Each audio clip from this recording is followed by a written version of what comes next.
ಆಚೆಗಾಗುವ ಎಲ್ಲ ನಮ್ಮ ಬರ್ತಕ್ಕಂಥ ದಯಮಾಡಿ ಎಲ್ಲ ಕಾರ್ಯಕರ್ತರು ಸುಮ್ಮನೆ ಇರಬೇಕು, ಮೌನವಾಗಿ. ನಮ್ಮೆಲ್ಲರ ಅವರಿಗೆ ಒಂದು ಅವ್ರ ಕುಟುಂಬಕ್ಕೆ ದೇವರು ಭಗವಂತ ಒಂದು ಶಾಂತಿಯನ್ನು ನೀಡಲಿ.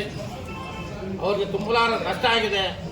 ಅದರ ಬಗ್ಗೆ ನಮ್ಮ ಸಮುದಾಯ, ಎರಡೂ ಸಮುದಾಯಗಳ ಅವ್ರ ಬಗ್ಗೆ ನಾವು ಒಂದು ಇದನ್ನ ಸೂಚಿಸ್ತೀವಿ. ಮಾತಾಡ್ಬೇಡ್ರಿ.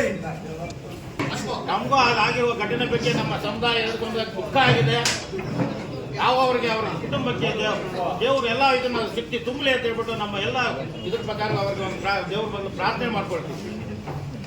ಅದು ಬಿಟ್ಟು ಕೆಲವರು ಏನು ಅದರಲ್ಲಿ ಡೆತ್ ನೋಟಲ್ಲಿ ನಮ್ಮ ಸಾಹೇಬರ ಒಂದು ಸಂಸದರಾದ ಸುಧಾಕರ್ ಅವರ ಹೆಸರಿದೆ, ಮತ್ತೆ ನಾಗೇಶ್ ಅವರ ಹೆಸರಿದೆ, ಮತ್ತು ಮಂಜುನಾಥ್ ಅವರ ಹೆಸರಿದೆ ಅಂತ ಹೇಳಿ ಪ್ರಸ್ತಾವನೆ ಮಾಡಿದ್ದಾರೆ ಅಂತ ಒಂದು ವರದಿ ಆಗಿದೆ. ಆಗಿರ್ಬೋದು, ಇದಾಗಿರ್ಬೋದು, ಇದೇನಂತೆಲ್ಲ ಆಗಿದೆ. ಅದೇನು ಆಗಿದ್ದು ಮಾತ್ರಕ್ಕೆ ನಮ್ಮ ಸಂಸದರೇ ಅವ್ರನ್ನ ಇದು ಮಾಡಿಸಿದ್ದಾರೆ ಅನ್ನೋದು ಅದು ಮುಖ್ಯ ಅಲ್ಲ. ಯಾರು ಮಧ್ಯವರ್ತಿಗಳು, ಅವರು ಸಂಸದರು, ಒಂದು ಸಚಿವರಾಗಿದ್ದಂಥವ್ರು, ಅವರ ಒಂದು ಸಮಯದಲ್ಲಿ ಅನೇಕ ಜನ ತಾಲೂಕಿನಾದ್ಯಂತ ಬೇರೆ ತಾಲೂಕಿನವರು, ರಾಜ್ಯದಾದ್ಯಂತ ಬೇರೆ ಜನ ಅವ್ರನ್ನ ಒಂದು ಕೆಲಸ ಕಾರ್ಯಕ್ಕಾಗಲಿ ಅವ್ರ ಮನೆಗೆ ಒಂದು ಭೇಟಿಯಾಗಿದ್ದ ಸಂದರ್ಭಗಳು ಬೇಜಾನಿರ್ತಾರೆ. ನಾವೆಲ್ಲ ಬೇರೆಯವ್ರು ಕರ್ಕೊಂಡು ಹೋಗಿರ್ತಾರೆ, ನಮಗೊಂದು ಮನೆ ಕೊಡ್ಸು, ಇಲ್ಲ ಒಂದು ಕೆಲಸ ಕೊಡ್ಸು, ಇನ್ನೊಂದು ಕೊಡ್ಸು, ಮತ್ತೊಂದು ಕೊಡ್ಸು ಅಂತ ಕರ್ಕೊಂಡೋಗಿರ್ತಾರೆ. ಇದು ಸರ್ವೇ ಸಾಮಾನ್ಯವಾಗಿ ಎಲ್ಲ ಒಂದು ಜನಪ್ರತಿನಿಧಿಗಳ ಮನೆಗಳಲ್ಲಿ, ಎಲ್ಲ ಸಚಿವರ ಮನೆಗಳಲ್ಲಿ ನಡೆಯುವಂಥ ಕೆಲಸ ಇದು. ಅದು ಮಾತ್ರಕ್ಕೆ ಇವರು ನಮ್ಮ ನಾಗೇಶ್ ಅವರು ಆಗ್ಬೋದು, ಇದು ಮಂಜುನಾಥ್ ಅವರು ಆಗಿರ್ಬೋದು, ಅದೇ ತರ ಇವ್ರನ್ನ ನಮ್ಮ ಬಾಬು ನಾವು ಕರ್ಕೊಂಡೋಗಿರ್ಬೋದು. ಕರ್ಕೊಂಡ ತಕ್ಷಣ ನಮ್ಮ ಸಂಸದರಾದ ನಮ್ಮ ಸುಧಾಕರ್ ಸರ್ ಕೂಡ ಆಯ್ತು ಅವನೇನು ಕೆಲಸ ಮಾಡ್ಕೊಂಡ ಅಂತ ಭರವಸೆ ನೀಡಿರ್ಬೋದು. ಅಷ್ಟು ಮಾತ್ರಕ್ಕೆ ಈ ಮಧ್ಯವರ್ತಿಗಳು ಅವ್ರ ಹತ್ರ ದುಡ್ಡು ಇಸ್ಕೊಂಡಿದಾರೋ ಗೊತ್ತಿಲ್ಲ. ಅದು ಯಾವ ತರ ಆಧಾರಗಳಿಲ್ಲ. ಸೆಂಟ್ರಲ್ ಇಸ್ಕೊಂಡಿರೋದು, ಇನ್ನೂ ಮಾಡಿರೋದು, ಮಧ್ಯವರ್ತಿ ಮಾಡೋ ಕೆಲಸ ಅದು. ಅದಕ್ಕೊಂದು ಆಧಾರ ಇಲ್ಲ. ಅವನು ಇಸ್ಕೊಂಡಿದ್ದಾನೆ, ಹಚ್ಕೊಂಡು ಹೇಳ್ತಾ ಇದ್ದಾರೆ. ಇನ್ನೊಂದು ವಿಷಯ ಹೇಳ್ತೀನಿ ನಾನು, ಇದು 2021ನೇ ಇಸ್ವಿಯಲ್ಲಿ ಈ ಘಟನೆ ಕೊಟ್ಟಿದ್ದೀವಿ ಅಂತ ಒಂದು ಪ್ರಸ್ತಾವನೆ ಮಾಡ್ತಾ ಇದ್ದಾರೆ. ಇಲ್ಲಿ 21ನೇ ಇಸ್ವಿಯಿಂದ ಬಾಬುರವರು ಈ ತರ ಆಗಿದ್ರೆ ಯಾರಿಗ ದುಡ್ಡು ಹಚ್ಕೊಂತ 5-6 ವರ್ಷದಿಂದ ಯಾರಿಗೂ ಬೇರೆಯವ್ರಿಗೆ ತಿಳಿಸೋದು ಬೇಡವಾ? ಇಲ್ಲ ಒಂದು ಪೊಲೀಸ್ ಕಂಪ್ಲೇಂಟ್ ಕೊಡೋದು ಬೇಡವಾ? ಇಲ್ಲ ಯಾರಾದ್ರೂ ಒಂದು ದೊಡ್ಡ ಒಂದು ಅಧಿಕಾರಿ ತಿಳಿಸಿದಾರ? ಸಾಕ್ಷಿ ತೋರಿಸ್ಲಿ. ನಮ್ಗಿಂತವ್ರು ಹೇಳಿದಾರಿಲ್ಲ, ಮಾಹಿತಿ ಇಲ್ಲ, ಅಲ್ಲಿ ಕೊಟ್ಟಿದ್ದಾರೋ ಬಿಟ್ಟಿದ್ದಾರೋ. ಅವನ್ನು ಬೇರೆ ಈ ತರ ಆಗಿ ಈ ಮಧ್ಯವರ್ತಿಗಳು ತಗೊಂಡೋಗಿ ಮೇಲೆ ಬಿಸ್ಕೆಟ್ ಮಾಡಿರೋದು, ಅದು ನಾನು ಹೇಳಿದ್, ನಾನು ಖಚಿತವಾಗಿ ಖಚಿತಪಡಿಸಕ್ ಆಗಲ್ಲ. ಮಧ್ಯವರ್ತಿ ಕೆಲಸನೂ ಇರ್ಬೋದು ಅದರಲ್ಲಿ. ಅದನ್ನ ಬಿಟ್ಟು ಒಂದು ನಿಜ ಆಗಿಲ್ಲ, ವಿಚಾರಣೆ ಆಗಿಲ್ಲ, ಇನ್ನೊಂದು ಮತ್ತೊಂದು ಆಗಿಲ್ಲ, ಅದು ನ್ಯಾಯಬದ್ಧವಾಗಿ ಇದಾಗ ಒಂದು ವಿಚಾರಣೆ ಆಗಿ ಬಳಸ್ಕೊಳ್ಳಿಸಿಲ್ಲ. ಅದ್ರ ಬಗ್ಗೆ ಸಮಿತಿ ಇದನ್ನು ವರದಿ ಬಂದಿಲ್ಲ. ಅದ್ರ ಬಗ್ಗೆ ಹಂಗ್ ಮಾಡ್ತೀವಿ, ಹಿಂಗ್ ಮಾಡ್ತೀವಿ, ಅರೆಸ್ಟ್ ಮಾಡ್ಬೇಕು ಹೇಳೋದು ಇದೊಂದು ಸೂಕ್ತ ಅಲ್ಲ. ಇದು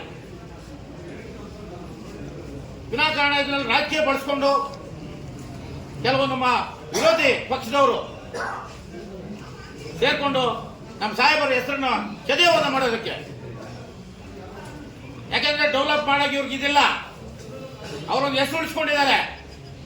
ನಮ್ಮ SC ST ಜನಾಂಗದ ಬಗ್ಗೆ ಅವರಿಗೆ ಕಾಳಜಿ ಅವರಿರುವ ಒಂದು ಅಧಿಕಾರದಲ್ಲಿ ಎಷ್ಟು ಮಾಡಿದ್ದಾರೆ. ಒಂದು SC ಒಂದು ವಾಲ್ಮೀಕಿ ಭವನ ಜಾಗ ಕೊಡಿಸಿದ್ರು ನಮಗೆ, ನಮ್ಮ ಸಮುದಾಯಕ್ಕೆ ನಾನೇ ಕೊಡಿಸಿದೆ. ಒಂದು ಜಾಗ ಒಂದು RTC ಕೊಡಿಸಿದ್ರು, ಎಲ್ಲ ಕೊಡಿಸಿದ್ರು. ಈ ಪುಣ್ಯಾವತಿ ಬಂದ ಮೇಲೆ ಅದು ಏನು ಮಾಡಿದ್ದಾರೆ ನೀವು? ಅಂಬೇಡ್ಕರ್ ಬಗ್ಗೆ ಹೇಳ್ತೀರಾ? ಅಂಗೇಡಿ ಭವನಕ್ಕೆ 12ನೇ ಸರ್ವೆ ನಂಬರ್ 1 ಎಕರೆ 20 ಗುಂಟೆ 4 ಕೋಟಿ ಅನುದಾನ ಕೊಟ್ಟಿದ್ರು ನಮ್ಮ ಸುಬ್ಬ ಸಾಹೇಬ್ರವರು. ನೀವೇನು ಮಾಡಿದ್ದೀರಾ? ಬಾಬು ಜಗನ್ರಾವ್ ಭವನ ಕಟ್ಟೋದಕ್ಕೆ 4 ಕೋಟಿ ಕೊಡಿಸಿದ್ರು, ಕಟ್ಟಿದ್ದೀರಾ? ಇದು ಮಾತಾಡ್ಬಿಟ್ಟು ದಲಿತರಿಗೆ ಅನ್ಯಾಯ ಆಗಿದೆ, ದಲಿತರಿಗೆ ಅನ್ಯಾಯ ಆಗಿದೆ, ಎಂತ ಅನ್ಯಾಯ ಆಗಿದೆ? ನೀವೇನು ಮಾಡಿದ್ದೀರಾ? ವಿನಾಕಾರಣ ಸುಮ್ಮನೆ ಯಾವುದೋ ಒಂದು ಯಾರೋ ಒಬ್ಬ ಪಾಪ ಒಂದು ಅಮಾಯಕ ಏನೋ ಒಂದು ಅವನು ಇದರಲ್ಲಿ ಸಾವನ್ ಮನೆಯಲ್ಲಿ ನೀವು ರಾಜಕಾರಣ ಮಾಡ್ತೀರಲ್ಲ, ನಿಮ್ಗೆ ನಾಚಿಕೆ ಆಗಬೇಕು. ಆಗ್ಲಿ, ಕಾನೂನು ಎಲ್ಲರೂ ಒಂದೇ. ಈ ಪ್ರಪಂಚದಲ್ಲಿ ಮಹಾತ್ಮ ನಮ್ಮ ಬಾಬಾ ಸಾಹೇಬ್ ಅಂಬೇಡ್ಕರ್ ಅವರು ಬರೆದಿರುವ ಕಾನ್ಸ್ಟಿಟ್ಯೂಷನ್ ಅಲ್ಲಿ ಎಲ್ಲರಿಗೂ ನ್ಯಾಯ ಒಂದೇನೆ. ವಿಚಾರಣೆ ಆಗಲಿ, ಬರಲಿ, ಹಂಗಂತ ಅಂತಿಮ ವರದಿ ಬರಲಿ. ಬರೋವರೆಗೂ ಸುಮ್ಮನೆ ಬಿಟ್ಬಿಟ್ಟು ನೀವು ಧರಣಿ ಮಾಡೋದು, ಅರೆಸ್ಟ್ ಮಾಡಿಸ್ಬೇಕು ಅನ್ನೋದು ಇದೆಲ್ಲ ಸರಿದಾನಾ? ಇದು ಸರಿಯಲ್ಲ. ಇದು ನಿಮ್ಗೊಂದು ಹೇಳ್ತೀನಿ, ಇದು ಇದೇ ನಮ್ಮ ಚಿಕ್ಕಬಳ್ಳಾಪುರ ತಾಲೂಕಲ್ಲಿ ನಾನು 45 ವರ್ಷ ರಾಜಕಾರಣ ಮಾಡ್ತಾ ಇದ್ದೀನಿ, ಯಾವತ್ತೂ ಜಾತಿ ರಾಜಕಾರಣ ಆಗಿಲ್ಲ. ಇವಾಗ ಮರುಕಳಿಸ್ತಾ ಇದೆ.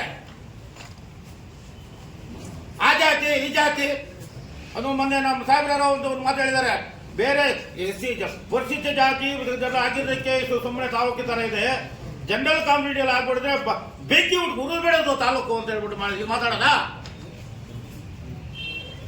ನೀವು ಎಲ್ಲರ ಕಡೆಯಿಂದ ಎಲ್ಲರೂ ಮತ ತಗೊಂಡು ಒಂದು ಜನಪ್ರತಿನಿಧಿ ಆಗಿದ್ದೀರಾ, ಎಲ್ಲರಿಗೂ ಜನಪ್ರತಿನಿಧಿ.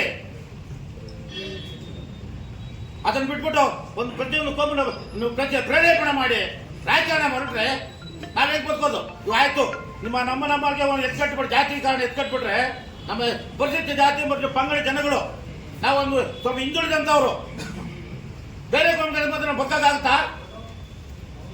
ಊರುಗಳು ಬದುಕಾಗುತ್ತಾ? ನಾವು